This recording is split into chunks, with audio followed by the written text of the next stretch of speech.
tuning in to another episode of All Things Entrepreneur. I'm your host, Jessica Myers, the Dealmaker. And it's your boy, Errol J. Allen, new kid. And I am so excited because you know what? Today we have with us none other than Mr. Jason Jones, PhD. Ooh.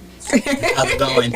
How you feel today? Pretty good. Thanks for having me. Thank you for joining us. Now, you helped to get me together, a couple other clients together, when we were in our toughest times. And of all the many hats that you wear, one of the hats that I feel you wear very well is how to get high net worth professionals, their business together. Because a lot of times, you know, entrepreneurs start off with passion. You know, you just start off with passion. And even with us, we start off as wholesalers and hustling. Absolutely. But I like to call it now enterprising. And one of the things that you specialize in is helping leaders and innovators strategize and streamline their business. Can you give us a little bit more background of who you are and how you define yourself? Absolutely.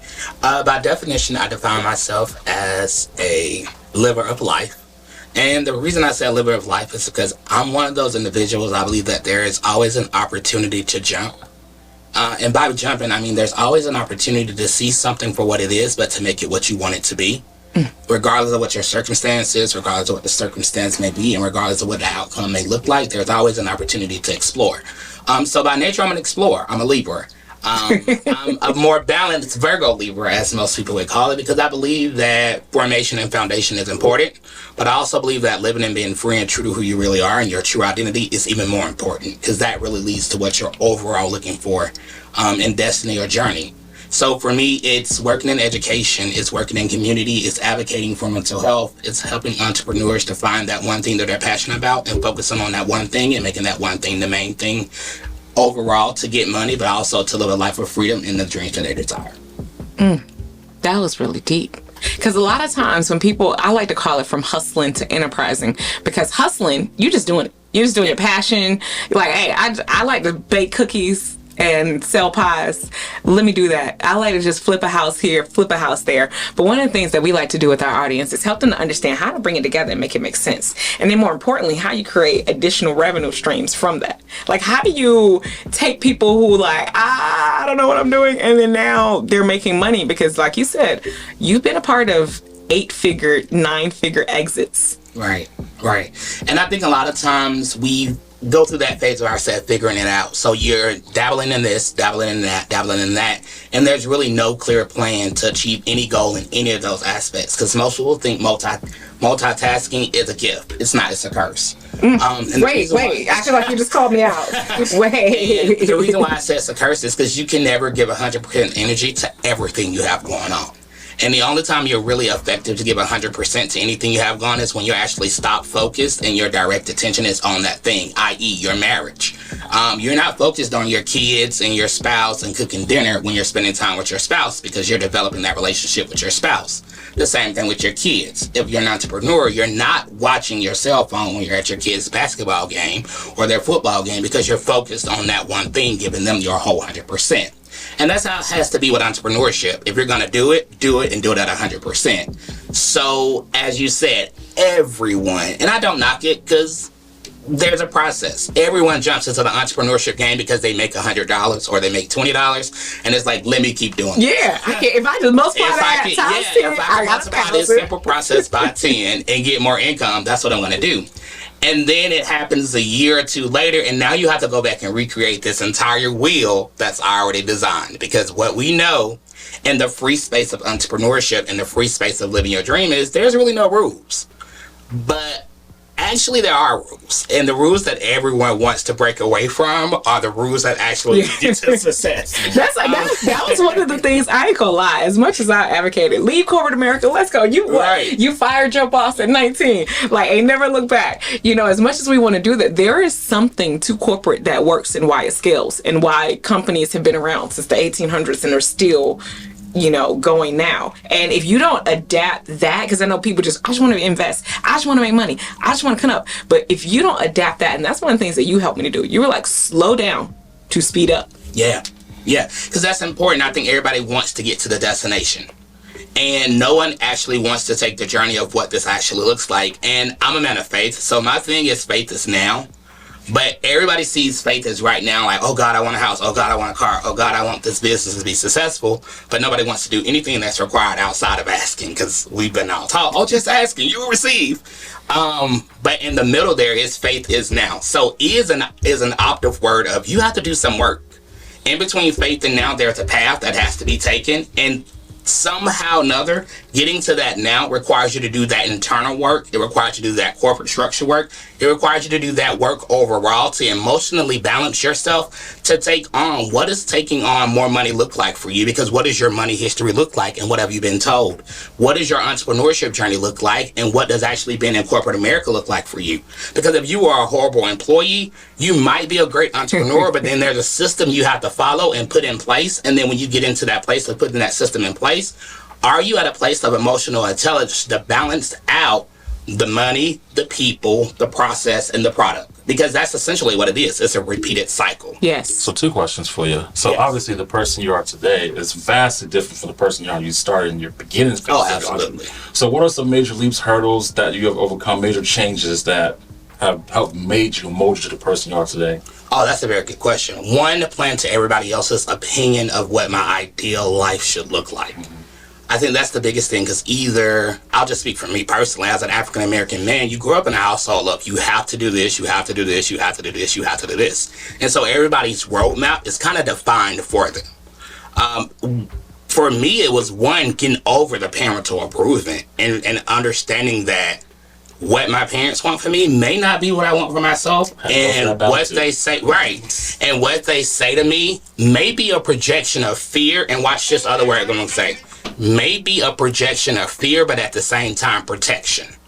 And the reason why I say it may be a projection of fear and protection from their end, because one, they're trying to keep you from doing something they've never done, and they don't want to see the child that they birthed in the world hurt. But at the same time, they've never done it, so they don't know what the outcome looked like, because they're so used to what society says this should look like. So breaking that norm of what everybody's opinion of you are, that was the first one. How did I do it? Therapy. Talking to counselors, exploring different processes. Yeah, actually, talking and exploring what those items look like. Breaking away from religious norms and what religious standards set and what organizations that are really a business set for my life. And developing more of a spiritual relationship with actually my creator and what that process and what my purpose actually look like, and not so much what a religious organization that takes checks and don't pay taxes tell me what to do and look like. And I'm not knocking religious institutions. I just think they sometimes constrict, just like schools do, to the authoritarian model and not allow people to break free and be who they really are. Just watch your back on Sundays, that's all. I'm not worried about that. The church I go to, Live Atlanta, is very, very, very open and free with allowing people to be exactly who they are, so I love it. But hey, if I would have said that probably a year or so ago, I would have been like, yeah, not going there. But it's one, moving away from those opinions that other people have set. Two, defining who you are through your own identifications and your own ethnicities. And then the third one I would say is, that's a big one. Oh, one, learning me. And when I say learning me, learning what, because I'm like most entrepreneurs, you get $100, you spend 95 on junk, and then the other 5 you're like, oh, this business isn't successful, what am I supposed to do? So learning those financial management skills, and if you don't have them, putting somebody in place that can take your debit card and help you get to that place. Take your debit card. Right. So one, realize I don't have financial capabilities to manage this money, but then you gotta have the judgment skill to trust and have someone else do that for you. Because there's a bunch of professional athletes that have a bunch of money, but guess what? They don't know how to manage it. Yeah. So they're going to hire Joe Blow down the block because they got a referral from their friend, but Joe Blow really don't got the best intentions for your money. Absolutely. And now 50K's out the door. Yeah. So that's a huge hurdle. Yeah. And that process is really knowing who you are. And then like they say in the housing industry, because I watched some of your podcasts and I saw some of your other real estate experts that were on, and they were talking about vetting the process. It's vetting the process. Having 3 or 4 meetings set up just like you would do when you purchase a house or when you all are looking at properties. You don't go out and just buy the first shotgun house you see, because you want to know how many rats are around the building, how many people are buried in the basement. So it's doing that 3-cycle thing again. Interview 3 people who aligns with what you're trying to accomplish. Ask for if they are legitimate and doing what they do. I have no problem giving you my client base and saying, hey, pick out 3 people to call. Because those 3 people are going to give you direct commentary of what this person has provided for them and if they're going to be able to provide the same solution for you. And then also looking at some reviews that have been written, not just necessarily Google, but contact some of their prior clients that are on their website and contact those individuals to find out what their experience has been with them so you can develop a trusted bond with them, but also a trusted bond within yourself. Okay, awesome. So hopefully I'm not getting too intrusive, but I do want to know, because I've known Jessica, we actually both met on our day 1 of our real estate investing journeys. Nice. And to see where she is from that person to the person she is today, phenomenal. It's literally like, not even the same person. Oh, I'm inspired by you. It's like, God. There probably isn't a 90-day period where we have not communicated in all of our years of doing real estate, just like, hey, how's it going, check in, all that.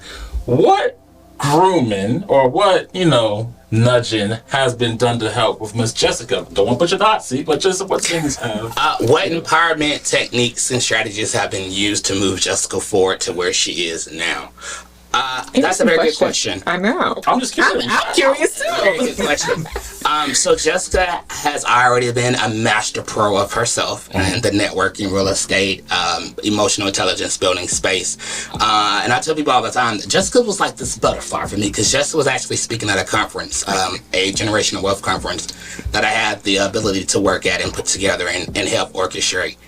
And after her presentation and before her presentation, we had the opportunity to connect, because life is all about connectivity. Whether people believe it or not, life is really about connectivity, because it's nothing you can accomplish by yourself. So all the self-made people out there, you're probably going to hate me, but you didn't get there by yourself, because somebody had to purchase what you're selling, or somebody had to buy into what you're selling, so you're not self-made. So with Jessica, it was more so the tenacity of going to the next level. So what does that emotional intelligence level look like from owning $30 million in revenue of hotel properties? And what does going into more of her investment strategies and teaching people to now more so, what does your future plan look like? Because you've given so much to everyone else. So now how do we empower you to actually do what it is you want to do?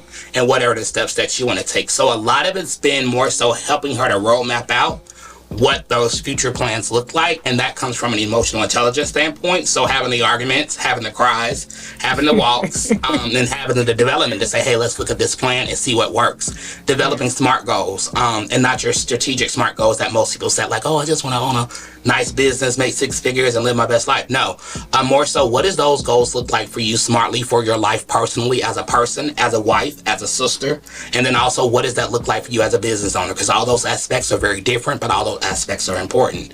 And then also, what does the hard stuff look like, and how do we adjust to that hard stuff? Because whether you want it or not, the shit's gonna happen. Yeah. And your only job is to respond to it, and then to know how to responsibly act to that, so that you're accountable, but you're also growing at the same time. So putting her through the ring of that tough stuff too, like, hey, Jessica, I like that decision, but it doesn't work. And then knowing that, hey, okay, great, this was a great decision that I may have, or a great thought that I may have had, but it may not be something that I can do because it exerts too much energy. So having that dialogue of what that actual flow looked like and what completion looked like, because everybody has goals and dreams, but I mean, not everybody can complete those goals and dreams. So it's good to have somebody that you can balance it all for and actually talk it all the way through to see if it's actually something feasible you should invest in time in. Interesting. Yeah. Now, I know you're probably going to get me back when my business coach comes, so I'll be ready for it. Yeah, because I was like, I mean, one of the things that you came into my life at such a pivotal time, because talking about life and cycles, I had just experienced, a business loss. Right. A huge business loss. So you talk about emotional intelligence, like, because, coming off a streak, that line goes up. And it keeps going up like, oh, we're winning. And then you have, oh, we lost. Yeah. And you're like, wait, all I knew was winning, because it was a green line. So not only the emotional intelligence, and this is, it made me get human again, because it was just like you get floating on the success and the wave and you're just like, oh, great. And then it's like, wait, I felt that. And now how do I pick back up the pieces in the midst of this perfection? But then now we got to pick it up and rebuild out of the ashes. So it's interesting, to hear your reflection, because I was in such a down spot and you helped me to settle mentally, emotionally, and then now how do you regroup, restructure? And that's why I talk about it from hustling to enterprising. Yeah. Because it was one thing, you know, as a hustler or somebody who just sold houses or somebody who just did this business or did that business. I didn't have the internal infrastructure. Because one of the things that I saw, this guy, the CEO of Disney, and his name slips me now, but he had a discussion. He was like, we have over 200,000 employees, but only 7 people can get to me.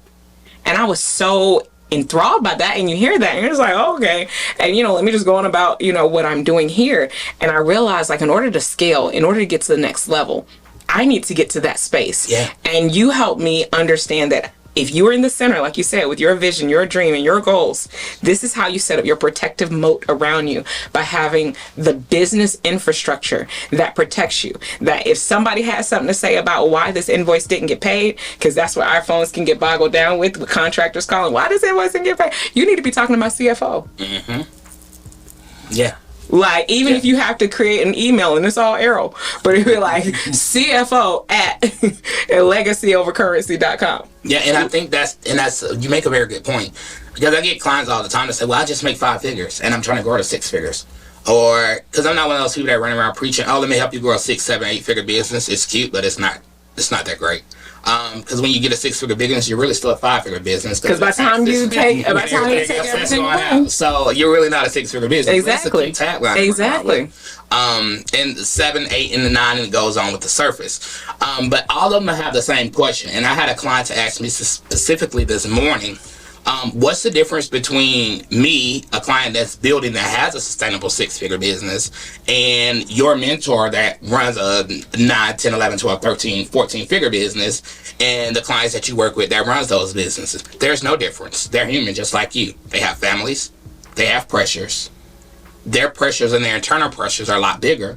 But y'all are all playing in the same field. And I think we all forget that humanistic aspect of life. Yeah. Is that everybody life's at different points. Yeah. And depending on where you're going in life, and depending on what your trajectory is and what your overall goal is, life is going to be very different from you, but we're all dealing with the same avenues and the same perspectives. Crystal does nothing different than McDonald's. The only difference they do is the size of their burgers. But they have a cash register, they have a person that rings you up, they have a drive-through window, they have a standard operating procedure, they take your money and they tell you to come back after they give you a toy, if you get a Happy Meal. Burger King does the same thing. Wendy's does the same thing. Their CEOs, at the end of the night, they either go home to spouses or they go home as single individuals, just like most entrepreneurs and small business owners, and they deal with those same depressions, anxieties, pressures of firing people, not being enough for their friends, putting up imposter syndromes in networking circles. So the conversations and the relations to business and life is no different. It's just what level are you playing at, and what are you willing, and what balls are you willing to kick outside of the bounds, inside of those bounds that have already been set for you. So let me say it again.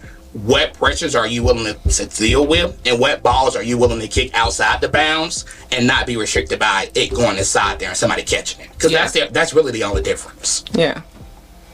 So what are some, we already, obviously, Jessica looks to you as a mentor, but who are some very impactful mentors in your life that help mold or shape the person you are right now? Oh my God, some very impactful mentors that shape my life right now. Ed Baskins of Delta. I know you were going to say that. I was trying to say it for you. Yeah, the model of people first, service, parallel, and quality overall is very important to me, because I think at the end of the day, everybody's a person, like I've mentioned throughout this entire thing. Because I'm connected to souls. Everybody has a soul tie. Your experience of passing somebody and them saying hello to you, that's a soul tie for you. Most people just look at it as an experience. But the people that are speaking to you are connected to you in some way, form, or fashion. You're just passing them by. The people that are walking past you, they may be connected to you, but it's not your time and dimension to be connected to them. So Ed Baskins, because he has a people first model. They're the only major corporation in the United States that did not allow for a single individual during COVID. Shantae Dawes, hip hop manager, artist, auctioneer. Now she has a mental health organization after losing her brother to suicide to help people be empowered for mental health, so forth. In the personal world of just looking at people that are who they are, regardless of what people say about them, regardless of what people's opinions are. Beyonce has a model that what she wants you to know, she wants you to get. If she don't want you to know, you're not going to get it. And then the development of her team altogether, how smooth her process is, and the amount of work and tenacity she puts in to model wise in regards to how outstanding performance outside the ticket sales, and her ability to connect with those individuals outside and inside of her circle and develop connectivity regardless of what the media or those outside may spend. So going back to what I originally mentioned to you earlier, other people's opinions. Okay, awesome. So another question. So you mentioned earlier having access and assets. You have to build an infrastructure with team to so you're gonna, take on those problems that you don't necessarily have to see and be a part of. Just like, hey, that's their responsibility.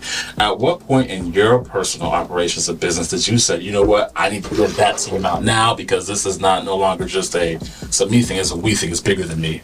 At the very beginning. Yeah, at the very, very beginning. One, because I understood, and this is very different. So entrepreneurship is that thing where you get to explore, because it's entrepreneurship. So everything grows together. For me, it was different because I kind of knew what I wanted to do, because at 15, I was already planning a housing market with public housing, working for the Columbus Housing Authority, looking at programs that made students that lived in trailer park and public housing lives better through mentorship programs, through clothing programs, through tutoring programs. So for me, it was already defined what life purpose was. It was making people's lives better and divine instruction and organization and processes. I knew that at a very beginning age. At 15, I started teaching leadership courses. At 17, I decided to become a minister and set my ordination as a minister in church. So for me, and then at 24, I was a high school principal, and then teaching 7th through 12th grade a year before that. And you was a high school principal at 24? Yeah. First, let me go back. I was teaching 7th through 12th grade first, and then after doing that for 2 years, I said, oh, you know what, I want to go to the admin side because I want to more integrate with parents and processes and curriculums and designs.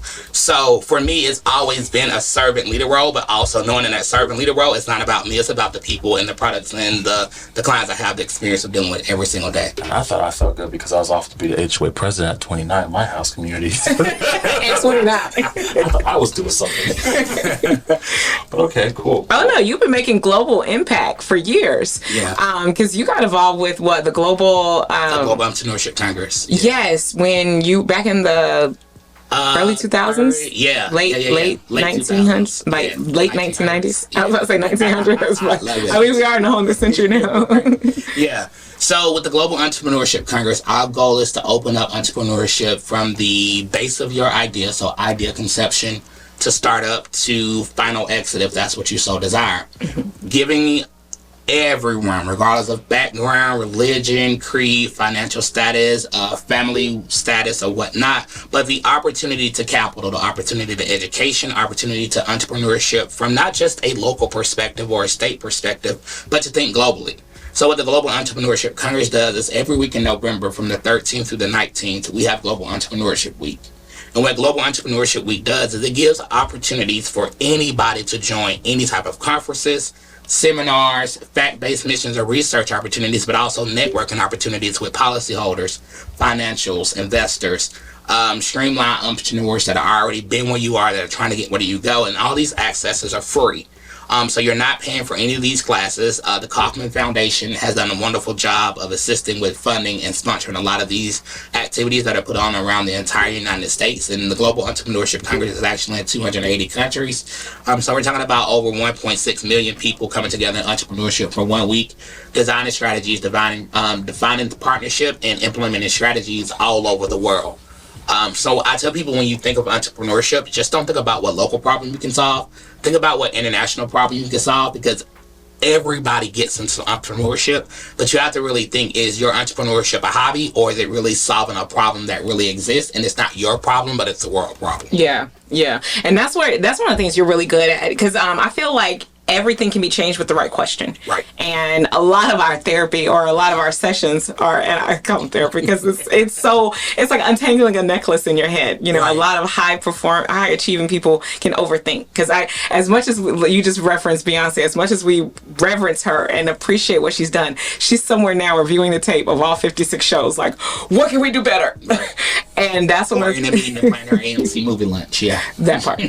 Or with Taylor Swift. Right. We're looking at her stuff. Exactly. But one of the things that you help people do is like to really sit with yourself and ask those intriguing questions. And as we are ramping up to the beginning of 2024, ending of 2023, what are some of those questions that we need to be asking as we sit with ourselves as business owners? Because a lot of times, a lot of entrepreneurs have been in business, and to your point, they're the 5 and 6 figures. They've been doing it, and they've been doing it well. But if you start asking them about infrastructure and their internal infrastructure and who they CFO, who they CMO, and you start asking them, they go start stuttering and looking the other way. Right. So understand, that's one of the things that you really helped me with, because doing that, when I tell you, when I heard, I think his name was Bob Kiger, when I heard him say that of 200,000 employees and only 7 people could get to him, I was fiending for that, because I don't even have employees, but too many people can get to me. Right. And it's just like, wait, well, now I do. But how do you change that? So what are some intriguing questions that I should be asking myself now as we go into Q4 and leading into Q1? The first question is, if you're ending Q3 as a small business owner, is did you take a salary? And the reason why I say did you take a salary is because most people are going to go into 2024 and they're going to repeat the same process they did in 2023, not be structured and organized. And then there are those theories that say, oh, you know what, you need to start a business, you don't need to take a salary the first year, and you need to struggle and be broke. No, you don't. That's BS. The reason why you need to take a salary, even if it's a small minimum salary, that's not meeting your necessary financial needs, but it's meeting your operational needs, is because you need a line item.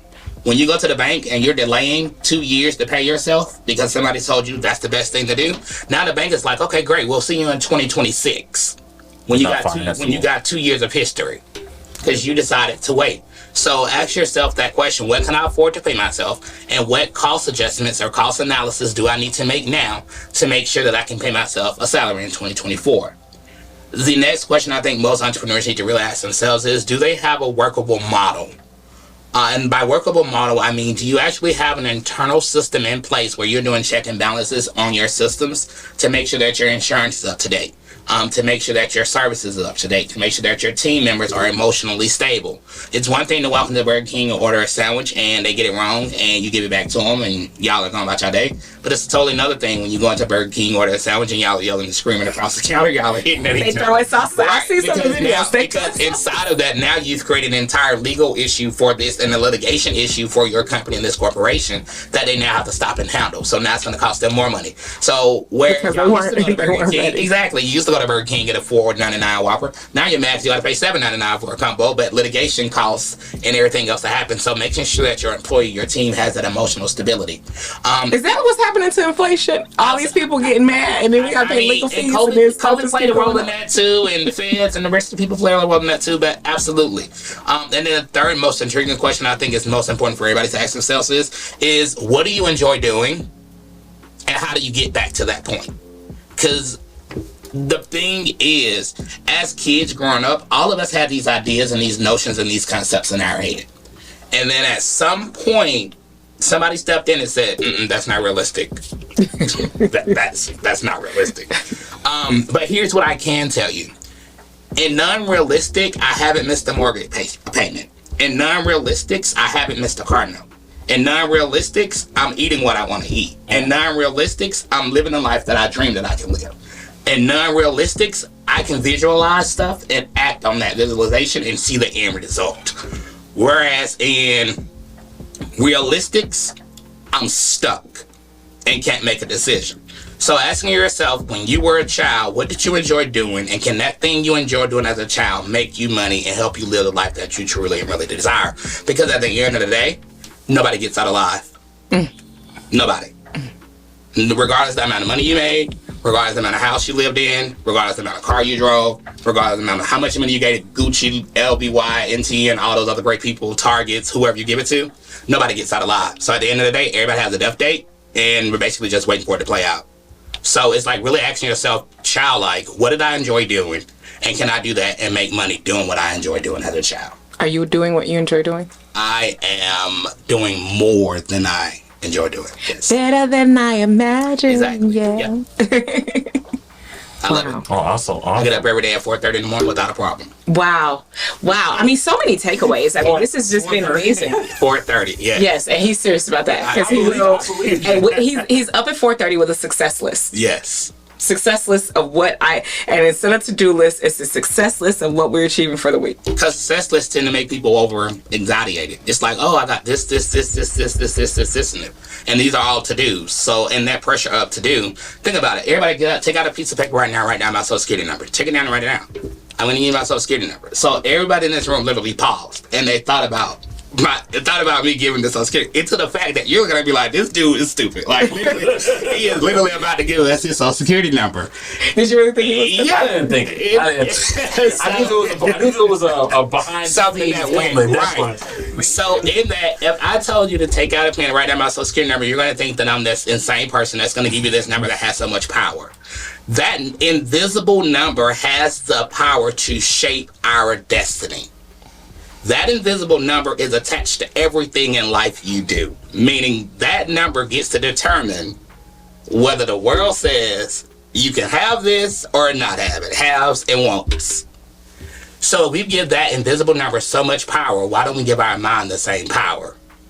And block out and pick and choose what it is we want to enter and what it is that we don't want to enter. So if I know that this relationship is toxic, and I know that this isn't helping me, and I know that these family members aren't supporting me, and I know this isn't encouraging to me, why allow it in? Why not gravitate towards the invisible stuff that makes you better? That makes you be who you really want to be? So that's it. It's just getting up at 4:30 in the morning and saying, hey, in this list of what I have to accomplish for me, it's more of an accomplished list because we don't celebrate the small things in life.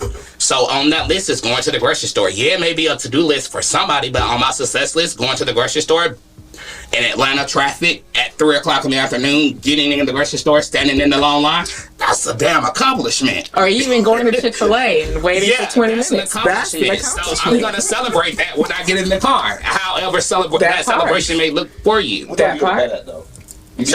What time do you go to bed at? See, and that's crazy because I could go to bed, depending on the person, at 11:30, 12:30, or 1:30. But guess what? Every morning I'm up at 4:30. Oh, I don't see how you do it. And I used to be in the military as well, so that helps. But when you know what you're waking up for, going to sleep and waking up, it's one of those things where you say, oh, it's just like a little cloud theory. People tell you, oh, yeah, it's going to be life, and you're going to wake up, and it's going to be like the greatest thing ever. You're never going to ever want to go to sleep. It's really true. When you really get into core purpose, and you're doing what you love to do, you can't wait to wake up. You cannot wait to wake up. The money's important, but what you're doing is more important because outside of the money, the experience, the people, the opportunities, the places is more fulfilling, and it may have cost you absolutely nothing because people are always looking to pay for something. But if you volunteer and give of yourself and donate of yourself to the things that you're passionate about, it all works out for you because that's what network and exclusivity is for. Oh, I love it. It's like you wrapped it up in a nice little bow. Like, talk about global impact, global leaders. I mean, you definitely made a charge. How can people find you? Well, I'm not big on social media, but okay. I do have Instagram. You can find me at JAYISAMI. And that is J-is-M-I. Again, that is J-A-Y. I like that. Like, when I see it, I always say it in my head, J-is-M-I. Because that's who I am. It's almost like a question, but it's like a statement. It's always me questioning that, J-is-M-I.